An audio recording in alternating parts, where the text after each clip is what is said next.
안녕하세요. 저는 60대 초반의 여성입니다. 제가 이런 사연을 적게 될 줄은 정말 미처 상상조차 해보지 못했는데 이렇게 글을 쓰게 되었네요. 그래도 제가 겪은 일이 집안일이라 어디 가서 하소연을 하고 싶어도 제 얼굴에 침을 뱉는 거와 다름이 없어 누군가에게 속 시원하게 털어놓지도 못하고 속으로 끙끙 앓아오기만 하다가 이렇게 저도 사연을 쓰게 되었습니다. 익명으로 제 이야기를 후련하게 털어놓고 저도 이제 마음이 조금은 가벼워지고 싶네요. 제가 이렇게 사연을 보내게 된 이유는 돈 때문입니다. 아무리 돈 앞에 장사 없고 돈 앞에 부모 자식 없다지만 참 제가 이런 일을 당할 줄은 정말 꿈에도 몰랐습니다. 저에게는 자식이 셋이나 있었어요. 더 정확히 말하자면 셋이었던 자식이 현재는 둘만 남았죠. 첫째 딸이 먼저 세상을 떠났거든요. 첫째 딸아이는 출산 직후에도 오랜 시간 동안 인큐베이터에 있어야만 했습니다. 태어날 때부터 심장에 문제가 있었거든요.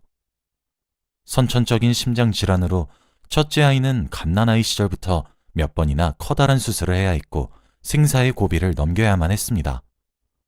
그래도 저희 친정과 시댁 둘 다 집안이 부유한 편에 속하고 남편 또한 사업을 했기 때문에 경제적인 부분에선 문제가 없다는 사실 하나는 다행이었죠. 그래서 그 당시에도 그 비싼 병원비와 수술비를 감당하면서 힘들다는 생각을 하지 않을 정도였으니까요. 아이가 선천적으로 약하게 태어났어도 시댁과 친정 모두 절 탓하지 않으셨고 오히려 간호만 하는 저를 안타깝게 여겼습니다. 저를 참 많이 배려해 주셨죠. 딸아이의 수술로 인해 미국 땅도 밟아보고 대학병원 의사와 안면을 틀 정도였습니다. 정말 상상하기 힘든 어마어마한 돈이 들어갔어요. 원래 딸아이 하나만 낳으려고 했는데 딸아이가 몸이 약해 계속 죽을 고비를 넘기니 남편이 아이를 더 낳자고 하더라고요. 저도 그런 의견에 동의했습니다. 남편은 제게 이러다 큰딸을 먼저 보내면 우리가 둘째라도 보고 살아야 하지 않겠냐고 설득했고 그렇게 생각하고 싶진 않았지만 남편 말이 일리 있다 느꼈죠. 그렇게 두 번째 임신을 하게 되었는데 이란성 쌍둥이가 임신되었습니다. 첫째와의 나이 터울은 6살이나 차이가 났죠. 외동딸과 외동아들이 낳은 아이가 태어나고 난 이후 계속 병원에서만 지내고 있었는데 그 사이 태어난 이 쌍둥이 아기들은 양가의 행복이 되는 것은 당연했습니다. 아들과 딸로 성별도 달랐기에 양가에서 무척이나 좋아했거든요. 하지만 10손가락 깨물어 아프지 않은 손가락 없다지만 제게는 아픈 손가락이 있었습니다. 그게 바로 첫째였죠. 첫 아이여서 더욱 그랬고 몸이 약해 더더욱 마음이 갔습니다. 첫째와 달리 쌍둥이들은 아픈 곳 하나 없이 건강하게 태어나서 정말 다행이었어요. 쌍둥이들이 2살이 되고 첫째 아이가 8살이 되던 해에 자기도 얼른 다 나아서 공주 책가방을 메고 학교도 가고 싶고 친구도 만나고 싶다고 조잘댔고 그 힘든 치료에도 자기 엄마 눈에 눈물 한 방울 떨어질까 숨죽여 울며 오히려 눈물 흘리는 저를 아픈 와중에도 다독거렸던 아기 천사는 빠르게 생을 마감했습니다. 바로 전날 밤까지만 해도 건강해 보였던 아이는 빠르게 상황이 악화되면서 어떻게 응급수술로 손을 써보기도 전에 뭐가 그리 급했던 건지 숨을 거두었어요. 당연히 병원에서는 항상 아이를 보낼 마음의 준비를 하라고 했죠. 워낙 난치병이기도 하고 어린 몸으로 하루하루 버티는 것이 기적이라고 했습니다. 그래서 아이가 언젠가 제 곁을 떠나겠지 마음을 다잡고 다잡으며 살아오긴 했어요. 그런데 막상 아이가 그렇게 제 곁을 떠나버리게 되니 그 현실은 하루하루가 지옥 같았습니다. 내가 태교를 잘못한 것인지 무엇을 잘못 먹어서 그런 것인지 약하게 낳은 제 자신이 용서되지 않더라고요. 제가 당연히 제정신을 유지할 리 없죠. 몇 번이나 쓰러지고 매일같이 눈물로 한강을 이룰 정도로 오열했습니다. 아이를 먼저 보낸 부모의 슬픔은 겪어보지 못하면 알 수가 없을 거예요. 그렇게 감정의 구렁텅이로 처박히던 저를 꺼내준 존재는 다름 아닌 쌍둥이 남매였습니다. 남편이 했던 말이 맞더군요. 큰딸을 먼저 보내고 저도 따라 죽을까 수차례 고민했는데 쌍둥이들의 존재가 그런 저를 말리더군요. 그렇게 또 살아갈 수 있게 되었어요. 첫째를 잃었던 충격과 트라우마는 제게 크게 다가왔습니다. 그래서 그런지 쌍둥이들에 대한 저희 부부의 사랑과 관심은 지나쳤어요. 과보호도 심했죠. 저뿐만 아니라 남편에게도 딸아이의 죽음은 커다란 충격이었는지 쌍둥이들을 물고 빨며 살았어요. 하루는 초등학생인 쌍둥이들에게 용돈으로 수표를 건네더군요. 제가 그런 남편의 육아 방식에 화를 내면 남편은 당신은 우리가 첫째한테 얼마나 큰 돈을 쓰면서 그 아이에게 매달린다고 쌍둥이들을 외면한 거 잊었어?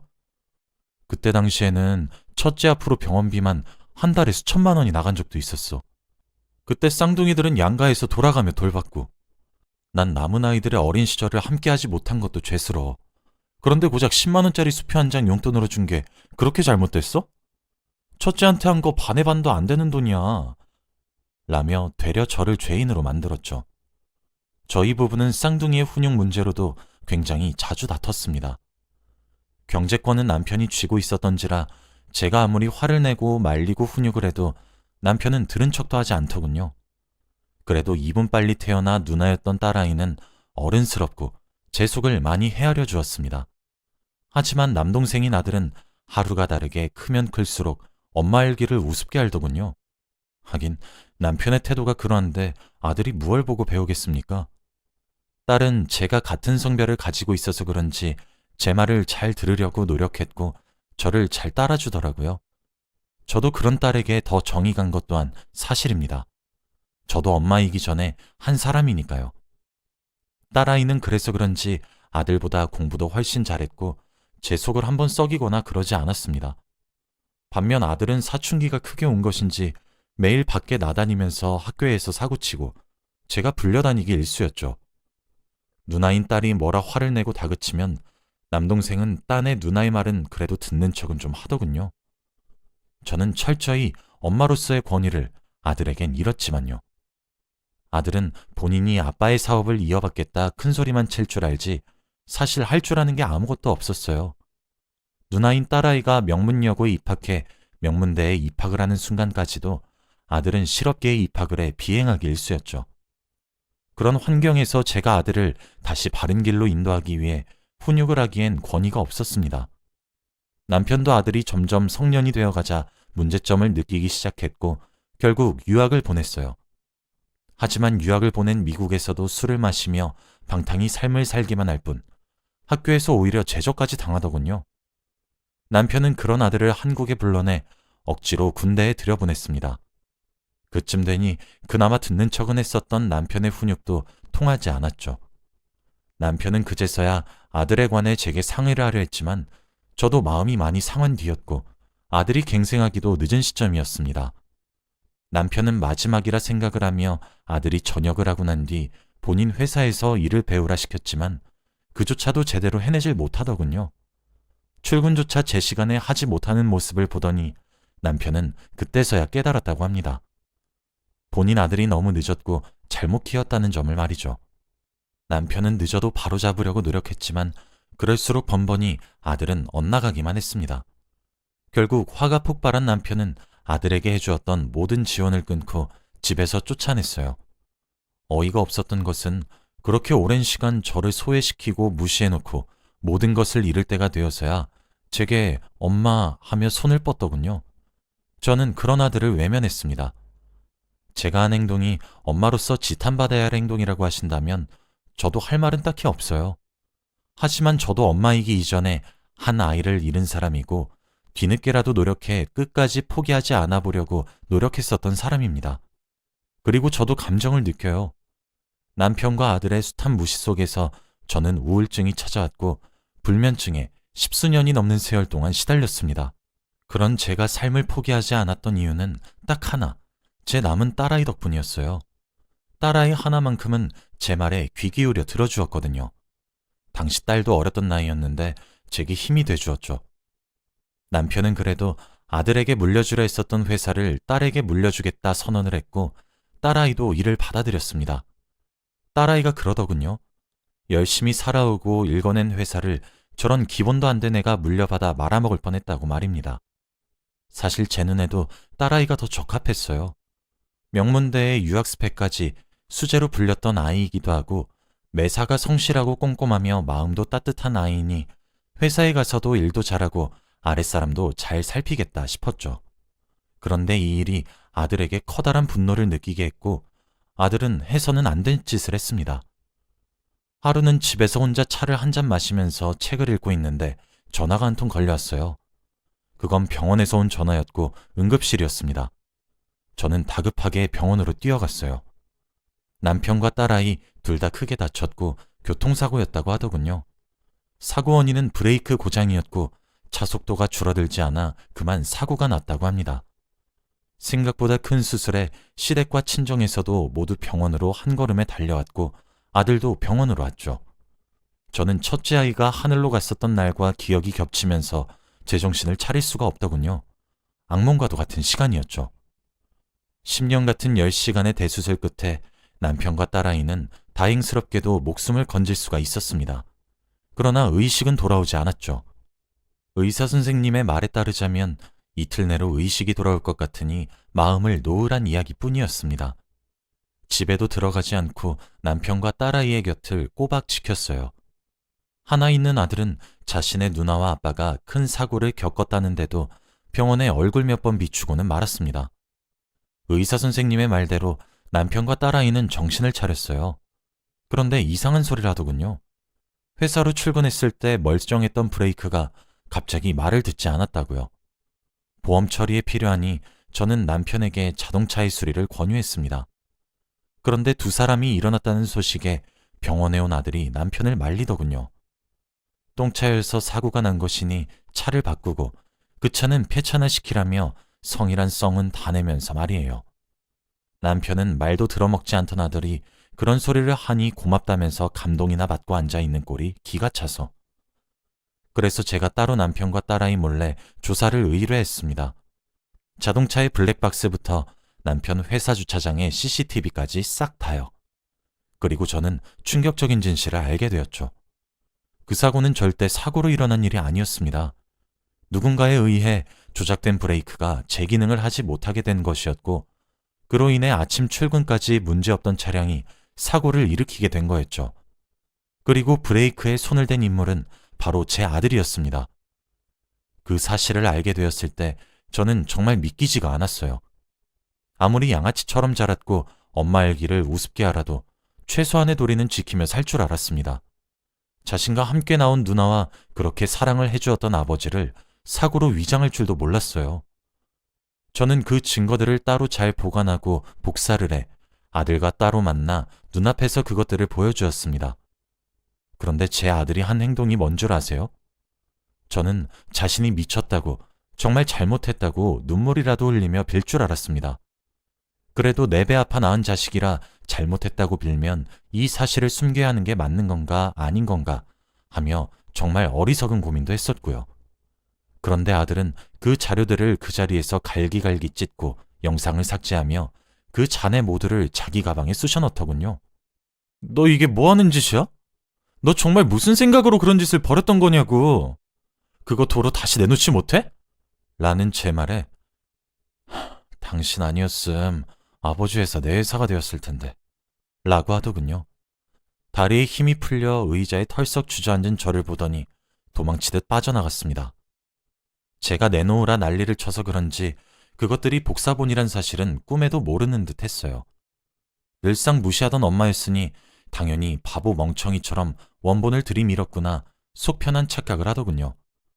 어쩌다 제 아들이 저리 되었는지 정말 슬펐습니다. 저는 벌떡 일어나 원본을 들고 남편과 딸이 입원해 있는 병원으로 찾아갔습니다. 남편 사업의 규모가 엄청나게 큰 것은 아니나 중소기업이라 병원에 입원한 상태에서도 바이어들과 연락을 하고 있더군요. 새하얗게 질린 제 얼굴을 본 딸은 무슨 일이냐며 저를 다그쳤습니다. 남편도 그런 제 상태가 심상치 않아 보였는지 병실에 있는 사람들도 다 내보내더군요. 사람들이 나가자 저는 긴장이 풀려 털썩 주저앉았어요. 그런 제 모습에 남편과 딸은 놀라 성치도 않은 몸으로 제게 다가왔어요. 그리고 그때부터 제 입은 진실만을 말하기 시작했습니다. 남편과 딸은 입을 떡하니 벌리며 믿지 못했죠. 하긴 어느 가족이 자신들을 죽이려 들겠습니까? 보험금과 회사를 노리고 말이에요. 남편과 딸은 제가 들고 온 증거를 보더니 분노를 감추지 못했습니다. 남편은 아무것도 모르는 척 아들을 불러들였고 눈앞에 모든 증거를 던지면서 네가 그러고도 자식이고 인간이냐며 분노를 감추지 못했죠. 아들은 모든 것이 제 탓이라며 저를 죽일 듯이 노려보더군요. 우린 그 자리에서 경찰을 불렀고 존속 살인미수 혐의로 법의 심판을 받게 했습니다. 남편도 그쯤 되니 아들에게 모든 정이 떨어진 모양이더라고요. 결국 법은 저희 가족의 편을 들어주었고 아들은 그렇게 징역을 살게 되었죠. 죄질이 매우 악하기 때문이란 결과가 나왔습니다. 남편은 그 이후 제게 진실된 사과를 했습니다. 뒤늦어서 미안하다고 말이에요. 제가 헌신해 키운 딸아이는 저렇게 잘 자라주었는데 아들이 저렇게 된 것은 모두 자신의 탓이라며 이제껏 소외시키고 무시해서 너무 미안하다며 사과를 하더군요. 어쩌겠습니까? 미우나 고우나 제 남편인 것을요. 저는 그 사과를 받아들였습니다. 사실 남편은 그 이후 아들을 호적에서 파내려고 사방팔방으로 알아보았으나 친생자의 부모인 이상 호적에 파낼 수도 없더라고요. 딸아이 또한 커다란 충격을 받게 된 것인지 자신은 이제 외동딸로 알고 살겠다며 자신에겐 죽은 언니 하나만 가족이라 못을 박았습니다. 그렇게 우리 가족의 형태는 또 바뀌게 되었어요. 남편과 딸은 아들과의 연을 끊기로 결정했고 아들은 감옥에 수감되어 자신이 지은 죄에 대한 죄값을 치르고 있습니다. 사실 저로서는 모든 것이 안타까워요. 남편과 딸은 그러지 말라 저를 말리고 화를 내지만 저는 주기적으로 아들의 면회를 가고 있습니다. 지금이라도 바로 잡을 수 있다면 늦지 않았다 생각하고 있거든요. 아들이 죄를 뉘우치고 새 삶을 살겠다는 의지를 보이기만 한다면 저도 옆에서 도와주고 싶어서 말입니다. 제가 좀 더 쌍둥이들에게 충실했다면 결과가 달라졌을 거고 첫째의 목을 덜 매달고 살았다면 남편에게 신뢰를 얻을 수 있었을까요? 시간을 돌릴 수 있다면 돌리고 싶은 마음이 참 굴뚝과도 같습니다. 지금 아들은 징역을 살게 된 지 2년이 흘렀어요. 다행히 아들은 죄를 뉘우치는 듯 보입니다. 남편과 딸아이는 여전히 싸늘한 반응이지만 제 강경한 반응에 모르는 척하며 넘기려 애쓰고 있는 것 같아 고맙기도 하며 마음도 무겁습니다. 아들이 저번에 제게 그러더군요. 자신을 왜 안아주지 못했냐고 말이에요. 그 말을 하며 눈물을 흘리는 아들을 보니 오히려 아들이 저를 소외시킨 것이 아니라 제 생각에 스스로가 사로잡혀 딸아이만 이뻐했던 것은 아닌지 되돌아보게 되었습니다. 아들은 남편과 딸아이에게도 진심으로 사죄하며 연락을 하기 위해 노력 중이고 뒤늦은 엄마 노릇에 마음을 열어가는 중인 것처럼 보여요. 남편과 딸아이도 아들의 사정을 듣고 그렇게 마음의 상처가 많았던 것인지 생각이 많은 듯합니다. 앞으로 우리 가족이 행복할 수 있을까요? 저는 다친 아들의 마음을 위로해 다정하고 화목한 가정을 이뤄가고 싶습니다. 이렇게 익명으로 이야기를 하니 참 후련하네요. 제 이야기는 여기서 끝입니다. 긴 이야기를 들어주셔서 감사하고 많은 응원 부탁드리겠습니다. 감사합니다.